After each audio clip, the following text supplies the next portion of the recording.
The homeless. Maybe you see them, maybe you don't. Maybe you give them money, maybe you don't. But if you could help just one get off the street, would you? My goal is to get Jeffrey off the street. Tell me about the first time that you met Jeffrey. I took my car down to around the 6th Street Bridge, and I just start to walk around, and I look around, and I see there's actually people that live there. They have tents, and there's like almost a small hidden little world down there that you wouldn't notice just from driving by or even by driving over that 6th Street Bridge. And there was a tall man that came up to me, and his name was Jeffrey. I held out some food so he would know that I'm not there in a threatening fashion. What did you say to him? What did you guys talk about? I asked him why he's here, and he told me that basically, you know, all the people down there, most of them just missed a chance in society, you know, or their lives processes, and they just weren't lucky, and now they're down there. And I shared the story about how I was homeless once and how I was lucky to get out of that. And I said, maybe we could work on a plan to get you out of here. Since that time, I've done only this, focus on you know, making good on that commitment to try. And you know, most of the fuel is based on the fact that nobody helps him, so I would like to help him.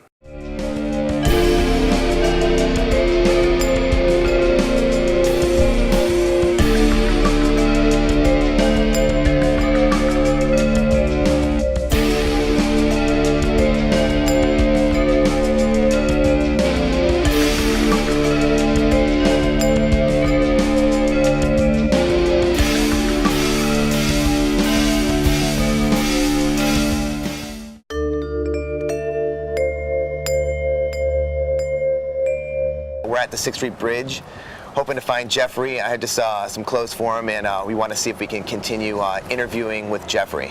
Tell me about how you came here, what happened. Allison, pretty much the setup is here. I just kind of had my car down here. At night, you really can't see anything down here. It's kind of ideal if you're homeless. Underneath the bridge, you're going to have shelter, you know, in the day and the night, and no cars are going to come through here. Jeffrey lives under here, under 6th Street. Jeffrey was hard to find, and no one would tell us where he was. You know where Jeffrey is? He had the tent right here? I don't know. You don't know? We learned pretty fast that the homeless are very protective of one another. Hey guys, sorry to bother you. Looking for a gentleman by the name of Jeffrey. He lives right over there on underneath the bridge, Okay. like 2 days ago. Okay. Do you know if he might be back here? A guy named Jeffrey? I don't even know who he is. I'm sorry. How you doing, my friend? Do you know, is Jeffrey ring a bell at all? No? All right. Everyone we talked to said they didn't know who Jeffrey was, even though a few moments later we found him in a tent right there. Jeffrey's right here. Let me ask if it's okay. We sat down with Jeffrey to learn more about his life on the street. I'm tired of hearing you live like this, and I know you're tired of living like this. But the homeless life in itself It's not easy. it's not easy. But you know the old saying, what won't kill you make you stronger? There's a whole lot of people that are homeless out here that are lawyers, doctors, musicians. Me, I'm an architect. I think you're healthy enough to get out of here, you know, and you can do it. I want to leave a positive legacy, man. I was homeless when I lost my mother. That was one of the most hurtingest things that ever happened to me as a human being. Losing my last parent, being homeless out here. I didn't feel I was good enough to go see her. I didn't get a chance to say goodbye to her. I'm letting you know that I'm tired of being under 6th Street Bridge. I'm tired of being homeless. I don't want to die under here. Basically what I plan on doing, it's already in motion. I booked a performance. Right now, the next step is to promote for this show and invite people to be a part of something that's a little bit bigger than just us waking up, brushing our teeth, and walking out the door to work. You know, there's someone else that could use all of our help. The unique thing about this process with helping Jeffrey out is that the least expected people are kind of coming on board to help Jeffrey. People are calling me because of the promotion from this fundraiser, and they're just giving generously, and it's pretty motivating. And I know when I tell Jeffrey about the people that are coming together for this, it's inspiring for him, and it's just a new chance for Jeffrey. There's been people that have given, you know, from $2 to about $200, and you know, we put it all in a pot, and it's all going to Jeffrey, and I feel pretty confident that Jeffrey can find a new start. At night, Downtown Los Angeles looks more like a third world country. It's indescribable, the sights, the sounds, the poverty.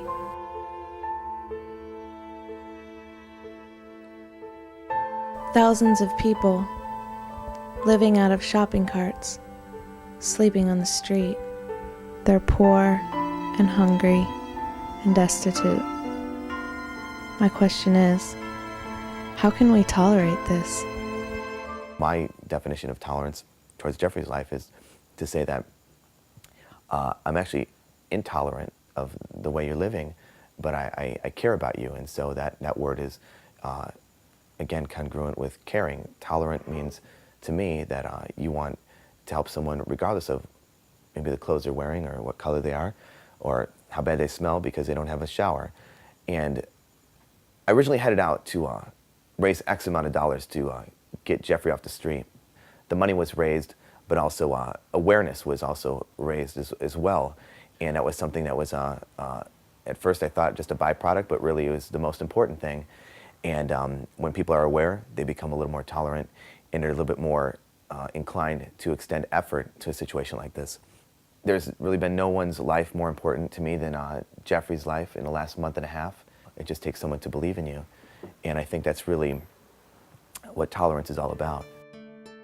Over the summer months of 2006, Anthem dedicated his time and efforts to raise money and awareness of Jeffrey's situation and the homeless problem in general. On September 5th, 2006, Anthem presented Jeffrey with more than enough money to get a new start. With the help of just a few people, one man has now left the homeless life behind. Imagine what the effort of even more people could do. What a great opportunity to change someone's life for the better, and there's nothing more wonderful than going back to the bridge that I met this man and seeing that he's not there anymore. You can't buy that.